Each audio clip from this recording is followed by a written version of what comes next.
In a new Spark scene, let's drag in that FBX. And hopefully all the weight painting and rigging came through. Let's also drag in the tendril while we're at it. And if you go to your textures folder, you can drag in those 3 textures for the tendrils and the mirror. And you'll notice that the FBXs did include these textures, so we can delete those.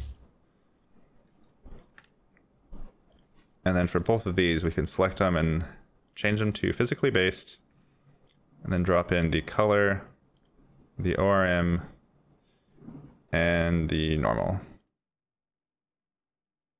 And then just turn the sliders all the way up.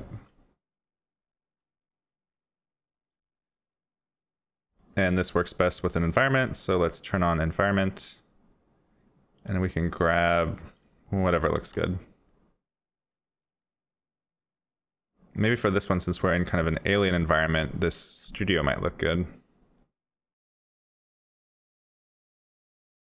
And you can see it's quite bright. It's maybe a little bright gray. So in the texture, we can double click this and change it from linear to sRGB. That gets a little bit more in the dark zone that we were aiming for. And we can actually delete this second material and apply the same material to this tendril. That way we don't have to duplicate our efforts and materials. So I'm going to just kind of arrange these, scale this down, and rotate it so it'll be kind of in the foreground off to the side. And for this whole thing, it needs to be a lot smaller.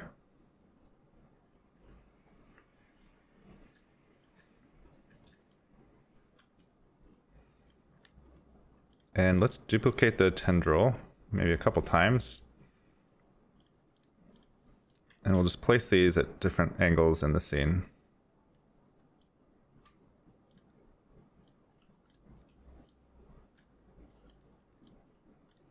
This will just act as a very makeshift, kind of rough environment.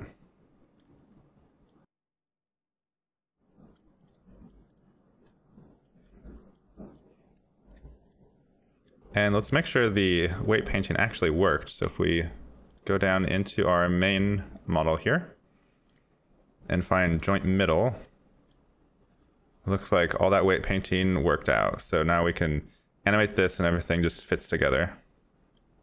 I think I may have forgot to grab the mirror object itself, just the centerpiece. But I think if we go into the library in 3D shapes, well, I guess there's no disk, so we'll have to grab our own. So back in Cinema, we can just grab this mirror object. Oh wait, it is in joint middle, so let's see.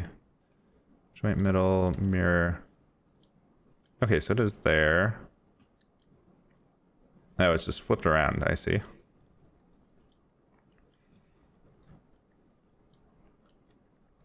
And it's using this default material here. So let's open that and just change the cull mode from back to front. And we'll keep that flat. And we are actually going to use the camera texture for this. So we can just do that real quick. In camera, we'll grab a texture extraction. And then in this default material, let's just change it from flat to standard and back to flat. That way it releases it from this area and puts it down in the materials. We'll rename this matte mirror. And in the texture, we'll grab the camera texture for now. And it's upside down, so we can just rotate this around 180. And it's squished, but we'll fix that later. It also looks like it might be a little dark, so make sure the color is set to white and not this default light gray that gets in there sometimes. And it also looks like the left and right are mirrored because this whole thing is flipped around. So let's actually rotate 180 in the Y. And then we'll reverse this from front to back again. So now I think the left and the right are matched, you can see over here. And it's squished right now because if we switch from iPhone to iPad, You can see the aspect ratio is a little different, so we'll have to fix that later. But for now, that works. And we don't want to see the actual camera texture behind this, so let's add a canvas. And this can be inside of the focal distance. Then inside of that, let's add a rectangle and drag all of this to the top of this stack. That way it renders first. Then this rectangle, let's fill it. In material, create new, rename it to matte black ground. We'll change this to flat. Under advanced render options, turn off the depth stuff.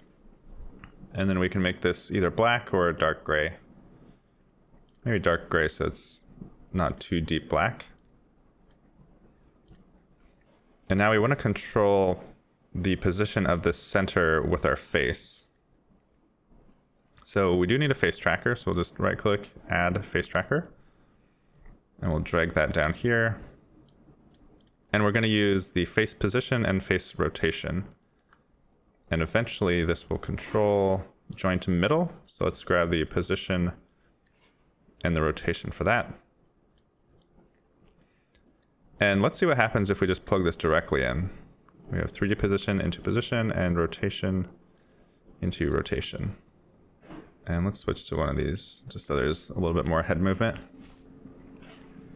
So now I can see the whole thing is twisting around and moving around as the head moves around. But it looks like the position is pretty small. It's not really moving, it's mostly just rotating. So to fix that, we can just increase the intensity by adding a multiply patch. And we'll multiply all values by the same number, so we don't have to change this to a vector 3 necessarily. All right, well, that seems to have pushed us really far back in the z direction. So I think we do need a vector 3. And for z, let's multiply that by 0. So we shouldn't be affecting the z-axis at all. Maybe let's try just 0.2. So there's a little bit. And I think we have a little bit too high of values here, so let's try 3 and 3. Yeah, that looks pretty nice. It doesn't go off screen really too much at all. Now let's fix this squishing of the texture inside.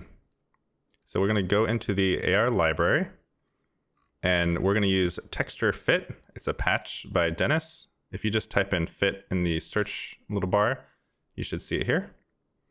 And what this does is takes a texture input and then essentially stretches it to fit in an object so it appears to not be stretched. So it basically fixes this issue.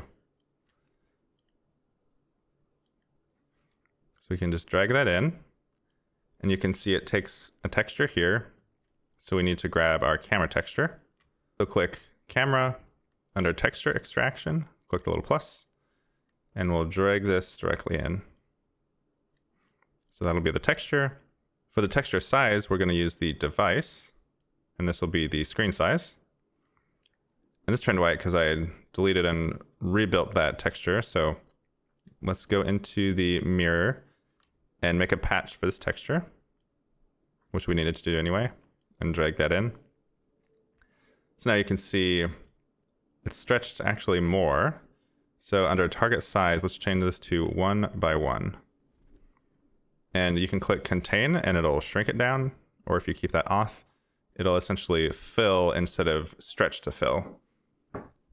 And you can change the alignment. You could scoot it up or down, but I think keeping it centered is safe because that way it won't reach the edge no matter what. And that's it. That's all we have to do to kind of fit that in there. Now up next, let's add just a little bit of animation at the beginning of the filter experience. So in focal distance, let's right click and add a null. And this null will include the mirror and all the tendrils. Let's make some more room. Now if we take this null, we can move this so we can start farther away and then push in. If you look here, we'll start back here and then push through these tendrils and eventually get a little bit closer. So to do this, we'll grab the position patch. This will be the final output. And up front, we can use an animation patch. And the progress will go into a transition patch. And a transition is actually a little bit more limited because it only goes from a start to an endpoint. You can't really control the values between them except how they kind of interpolate. So instead of using a transition, let's use a keyframe. So this gives us a lot more control. And the keyframe will output a vector 3 by default, I believe. So this should work right away. And right now the animation needs a pulse to play. So let's just use a loop animation just to get started. That way this will keep looping and we don't have to feed anything into this for now. So let's go into this keyframe. So if we hit play here, nothing is happening obviously, because we want to move in the Z direction. So let's select Z and let's just scoot this forward. So you can see we're zooming in kind of constantly. You can use the scroll wheel to zoom here.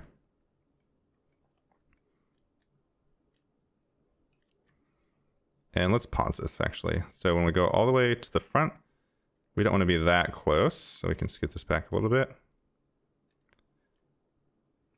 And when we start, we can go down. The keyframe patch is still a little buggy, so it's a little frustrating to use because sometimes things won't select very easily. So now we have this animation that just zooms in nice and easily. We can make this a little bit more interesting if we go to the X, and I think we have to click the little keyframe button here every time we add a keyframe. So I'm just adding a few along here. And now if we just move this, see it unselected, now it's just panning again. Hopefully they'll improve this soon. So as we move this, we can see the camera moves around a little bit. Or, well, the whole scene does, but it feels like the camera is.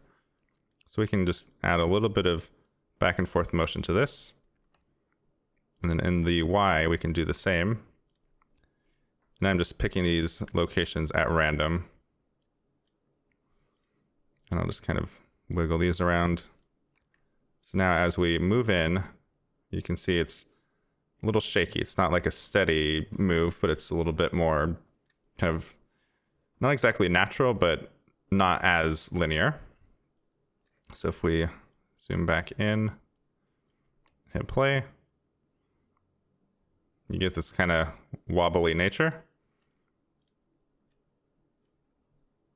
which is looking terrible so far, but we're going to smooth that out. So we'll grab this animation value and unpack it.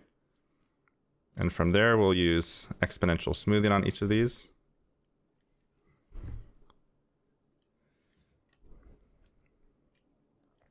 And this will just add some smoothness to those. Then we have to pack all that together. And plug this in. And it looks like the copy paste bug still exists. So let's delete these. So now we get a lot smoother of an animation. And you can see it's jumping back because it's all smoothing now. So we can delete the loop animation and use our normal animation again. And so what we can do is do a runtime and say if runtime is greater than maybe 3 seconds, then we can use a pulse. So whenever this pulse is turned on, we'll trigger this animation. So when runtime is greater than 3, this turns on. When this is turned on, it'll send a pulse to the play. So now if we restart, wait for 3 seconds, we get this quick little wobbly animation. Let's change it from 1 second to 4 seconds. And right now we're smoothing over here. We could also smooth the progress. If we just pull this over between animation and keyframe, we can use exponential smoothing here. So what this will do is it'll soften the front and the end of the progress. So we'll ease in and out of it more. And then this will smooth kind of the overall keyframes in addition to the beginning and the end. So if we restart, we start wide, then we slowly push in, and then stop. And the X and the Y keyframes are a little silly. I think these should be really minimal, if at all.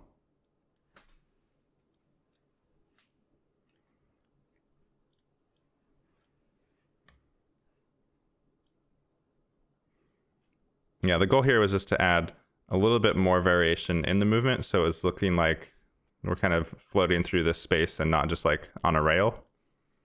So let's try one more time, reset.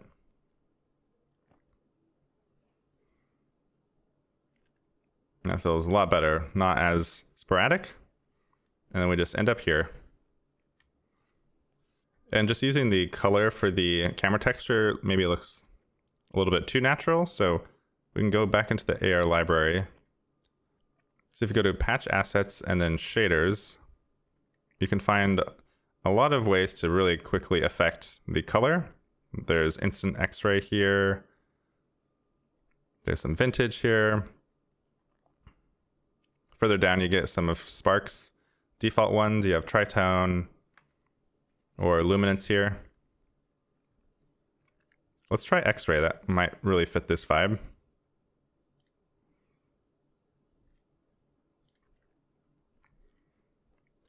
So now we can just drag this in, and all we do is pass the texture through it.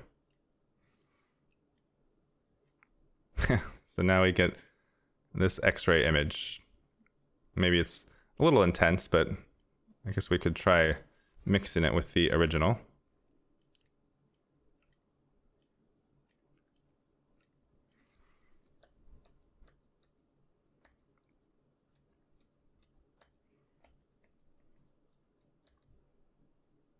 I guess mixing it at 0.5 makes it a little bit more legible.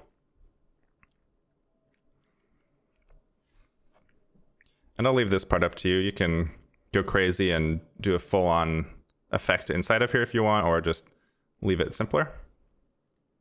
Now let's add a little bit more environment to this. So I have a texture prepared. That's just this God ray texture that I painted. And it's pretty steady all the way here, and then it kind of fades out near the bottom. And I did this so it would kind of not intersect objects that got close to it. It was for a different project, but I can use it here again. So I'll drag this in. And we don't need compression. And under actions, I can just place in world space. And that makes a plane and a material with that applied. So we don't actually want the plane tracker, but we can just pull that out of there and delete the plane tracker. It's a little bit silly. I wish they could maybe add something where you just make the material and the plane, but not have a whole plane tracker to go with it. But still, it's probably a little quicker than building the material from scratch. So these are going to be just some soft God rays coming in from the top. So we can stretch these quite long. Just move them out of the way. And in the material, we can rename this to matte God ray. We'll change this to flat. And then in blend mode, we'll change it to add. And in the render options, we want to use depth test, but I think we want to turn off right to depth buffer. So it looks like it's not rendering in front of this. Maybe we just need to pull it down below all of these. Now it looks like it's actually working. We can make it a lot more narrow.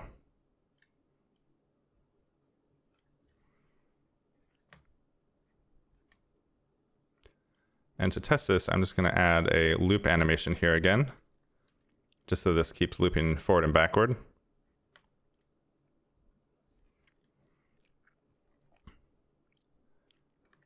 So you can see that light shaft coming in there. Now I'll duplicate that, pause it real quick, and position this somewhere else. Do that again. Maybe this one can be further back.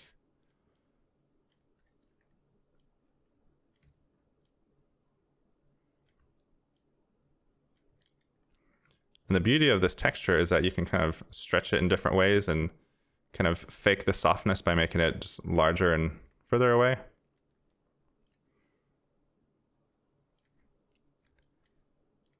Let's do one more, just more in the foreground when we start the scene.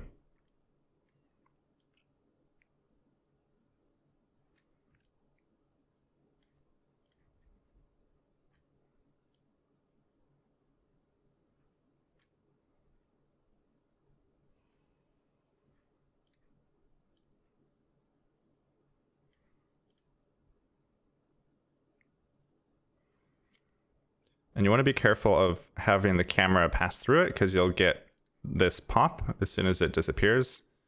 So ideally you'd have it just outside of the camera.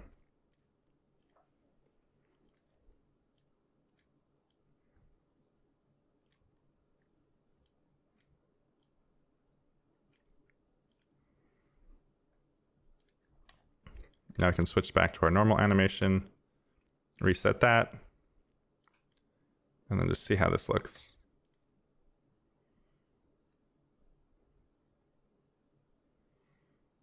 So we get a nice little bit of parallax with all the layers of the light shafts. And it looks like we can actually see the corner of this one up here, but you could just scale this up to fix that. And I don't really like the X-ray effect, so I'm just gonna skip that. Now, if we want to make the background a little bit darker, we can use segmentation. So we'll grab the camera, make a segmentation texture for the person, drag that in. And this, I believe, is just an alpha channel. So if we plug this in, it'll probably break. Okay, so let's add a swizzle. And we want to convert this single channel into a 4-channel. So we need XXX and then alpha of 1. Oh, and then make sure this is connected.